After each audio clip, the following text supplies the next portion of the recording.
Oh, so we were supposed to see you late last year, right? And things changed around a little bit. Yeah, man. You know. What happened? I didn't hear what happened. Was it injury or what happened? My last cut got real bad, and I got hospitalized. So they had to, pull the fight. I forgot about that. I do remember that. I apologize. So talk to me about the health. I mean, any lasting implications? I mean, that's a difficult process to go through. There were at the beginning, but dealing with records and getting the right doctors around me, they cleared everything up. So I'm 100%. They're just like, no need to put this strain on your body. You've been doing it for too long. You've been doing it wrong for a lot of that time. In the beginning, fighters don't really know what they're doing, so it's cause and effect. So had to figure it out the hard way. So they said, don't put no strain on your body, and I feel good. Nice. So I guess, do you have to change diet or anything, or is it just get to eat? Yeah, so is this kind of what you walked around at before? Or? Yeah, I walked around a little bit bigger, but it's more of me focusing on fighting now, not focusing on weight cutting. So that's really like a mental relief. I guess, does part of you think like, geez, I guess we'll see. You got to wait till Saturday to see how you feel, right? But I mean, right now, as you're sitting there, you're like, why didn't I do this a long time ago? Yeah, like now I'm present. Like sometimes when you cut weight, you get like the out of body feeling. You're just moving through the motions because you got a lot of obligations, a lot of water obligations, water loading and stuff. But not having those severe obligations and being able to really just sit here and enjoy the fight week, it's a blessing right now. I'm happy. I'm excited. That's awesome. Where does it start? Because obviously weight cutting is such a big thing in the sport, right? Like, where does it start with? Is it like a psychological thing? Like, these guys are just too big, I need to cut down? Or do like people around you say, yeah, it's more people around you. Like as fighters, we don't care. Like we fight anybody, anywhere, anytime. That's the way we are. We're built this way. That's how we got here. But it's more of the people around you. Like, hey, you're kind of not that big. You'll do better if you cut weight. And they'll be like, oh, sure. Why not? You get into it and you get into the game and it becomes habit. Like, okay, I'm gonna just keep cutting the weight. I could have built muscle. Like it could have went any direction, but everything happens for a reason. Very nice. So how are you going into Saturday night? Are you thinking like, well, we got to see how we feel, or is it like, no, this is the way we do it? It's a go. Like I feel normal. I'm a fighter. I'm here to fight, and now I have to worry about the strain of cutting weight. My mental health is good. Like my body's good. I'm not straining. Like I'm present and I'm ready. That's awesome. So the last couple of years have been tough, right? Like cancels, rescheduled, all that stuff. I mean, how tough of a process has it been to kind of stay focused? Yeah, it's been a tough one. I've been fighting since the epidemic. I was one of the first people, like one of the first groups of fighters who just kept fighting. So after Brooklyn card got canceled, everything was up in the air. So they just did what they could do. It was like, hey, keep training. And that's what I did. And that being stuck in the house, everybody not be able to do anything, you're just training. That's mentally wear and tear, and then the body, you're not getting everything you need because you can't go to certain stores, everything's closing down. So all that over the 2 years, and then the hiccups with the weight, and then the body failing a little bit. It's been a crazy 2 years. It's been pretty crazy, but we're here now. We're healthy, we're hungry, and we're ready to make a statement. Was it tough to stay positive during all that stuff? I mean, were there any points along the way you were like, why am I doing this? Oh, for sure. Like, I'd be lying if I said, like, nah, it was all positive. Nah, you always get down in the dumps. That's part of life. Like, you gotta learn to suck that up and find your method of getting out of the dark. That's one thing I had to learn. Like, how do I get out of the dark? Like, you get to listen to other people say stuff, but it doesn't really relate to you because everybody has their own perspective on everything. So me getting there, being able to sit down, because of the health injury. So that was also a good thing. Like, okay, I'd actually need to relax. So me being able to sit down and really think about it, having the downtime to think about it, understand myself, helps tremendously. That's awesome. You just seem incredibly relaxed and happy right now. Is this like the most relaxed and happy you've ever been on a fight week? Yeah, actually I'm violent as hell right now. I'm just not showing y'all. But I'm extremely violent in my mind, think about punching everything. But try to keep it under wraps, wait till Saturday. Well, you're doing a good job, man. All right, talk about the matchup with Khalil. What do you think about when that was the name that came across? Was it one you were excited about? I was excited. I'm a fan of Khalil. Like, listen, he's been fighting for a while. He's been in the game for a while. He's a heavy puncher. He stays true to who he is. And I'm excited to stand there and bang with him, show him what I can do with his weight. Yeah, I was going to say, on paper, it looks like this is going to be a pretty explosive fight. Is that kind of what you're expecting as well? Yeah, explosive. He's a heavy hitter. That's what he's known for. Nothing else, really. His cardio's a little iffy, but he knows he's going to crack.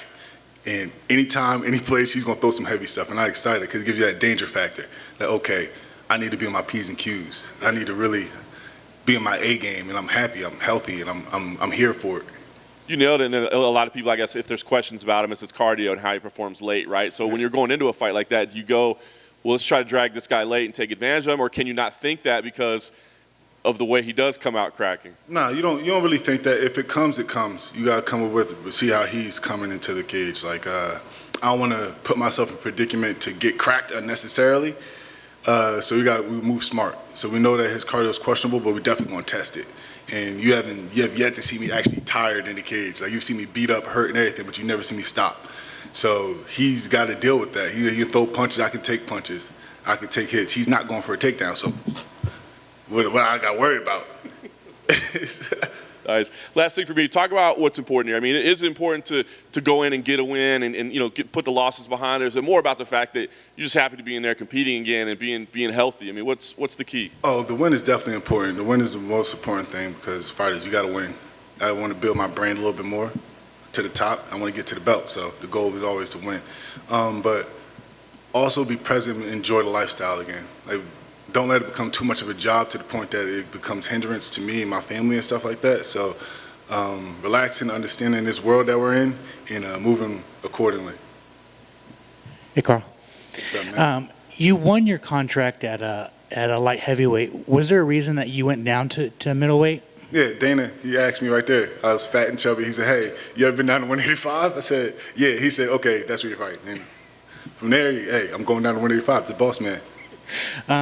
If you can you expand a little bit more on your medical issues that you happened with that weight cut? I know it was pretty bad. Yeah, so the first fight with Vittori, I went to rhabdo. And then me being a fighter, fuck it.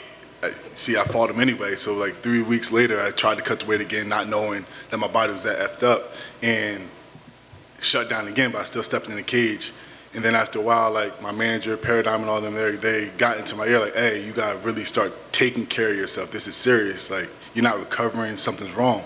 And then a couple fights, I made weight one time, which is on my IG. You see, cried and everything. That's how bad it was. And then felt good, still a little off, and then tried to cut weight again my last fight.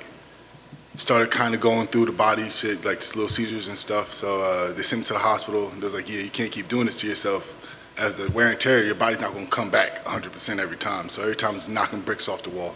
And yeah, it's been crazy. So look at us now. It's at 205, healthy, big, strong, and fast. Awesome, man. And then finally, do you feel like you're fighting for your job on Saturday? No, I don't feel like I'm fighting my job. I won't put that type of pressure on myself. We're in a fight game. It is what it is. We're out here to have good showings. If you stretch yourself out, like, oh, I need my job, I need this, I'm going to fuck around and make bad mistakes, put extra pressure on myself and crack. You don't do that. You realistically, okay, you've lost 2 in a row. It is what it is. It's the fight game. My job is to go out there and perform the best way I can, put a show on for the fans, and that's what I'm going to do. Thank you. Did you always have that mindset of not paying attention? Well, maybe not necessarily not paying attention to losses, but not letting that stress and pressure build on you? Fuck no. Fuck no. Right. No. And how did you come to that? The time I had to sit down with myself, like, comes with experience in fighting. Like, as a young kid in fighting, every loss hits you hard. It's super hard. Like, every hard loss still hits me hard. I just take it a different way. Like, I don't put the pressure on my back. I try not to change myself because of the loss. I just diagnose why I lost and how I can evolve from it, and then grow as a team, conversate with the team, see what their thoughts on it, and then move forward. But dwelling on a loss can really hinder your performance and hinder your training, because now you start dwelling on, okay, I did this wrong, did this wrong, did this wrong. Okay, where you going? You can't always be the nail, as I say. As Kraus said, my coach said, we're in a life of being the nail, so you got to be a hammer once in a while. So when you're the nail and you start talking to yourself as a nail, it's just a downward spiral. So sometimes you got to get to that mental space. So, okay, I lost. It is what it is. Wipe the dirt off your shoulder, bite down that mouthpiece, and keep going forward. And the kind of second one, John's sentiment, like you seem so happy. Like normally when we see you, I think we see more of that killer side of you when you come in. Yeah. And I like how you said it's just under the surface. It's still waiting. How easy is that switch for you to switch back into that mode? Is it tough to keep the smile on? It's opposite. This calm isn't my normal. Yeah. It's my normal. I'm a fighter. Like, I like to fight. So y'all see me like when I'm cutting weight, that's when I can't even put this persona on. You're like, okay, he's just violent as shit. Yeah, that's me. So you guys see by around me, I'm playful, I'm violent, I like to play fight, personable. I'm just down to earth, and I love it, and I love being able to be present now. And last thing for me, I know you love to get out there, you love to throw hands, you like to kind of feel that power, and you like to kind of put your power on them. Yeah. Is there a part of you that, maybe the twisted part of you that's like, I want to feel this power so I can laugh? A little bit, yeah. You see, I have my little niche. Get hit hard time. You see me smile, shake my head, and grab my shorts. I think that's my niche. I'm always down for that. Just test what you got, just to see if I can take it. Truthfully, like what I want to find out in the third round. That crack. Oh shit, I can't take that. Too late. Like nah, you got to test the waters. You got to be in there for a while. You got to enjoy the warm water. So that's what I'm doing, jumping in the water and swimming. And on the flip side, when you make contact and you make a good solid punch, are you able to see something in their reaction, their eyes immediately when you know they didn't like that? Definitely. It's the reactions, a little bounce off. It's so many different reactions from different fighters. It's just the experience that come with it. They have the twitches, a lot of them smile. And it tells me what type of fighter you are. If I crack you and you smile and you bite down a mouthpiece, now I see you settle in. I'm like, oh, well, fuck, this is a fight. If I crack you, I see you back off, shake it off, try to get yourself together, try to re-diagnose what the fuck just happened. Okay, now I got to eat up space. Now I got to keep you in that spite, keep you in that mindset. So that's the telltale sign. Like you can definitely tell if you crack somebody how their mindset is. I dig it. Best of luck on Saturday. Thank you, brother. All good? All right, y'all.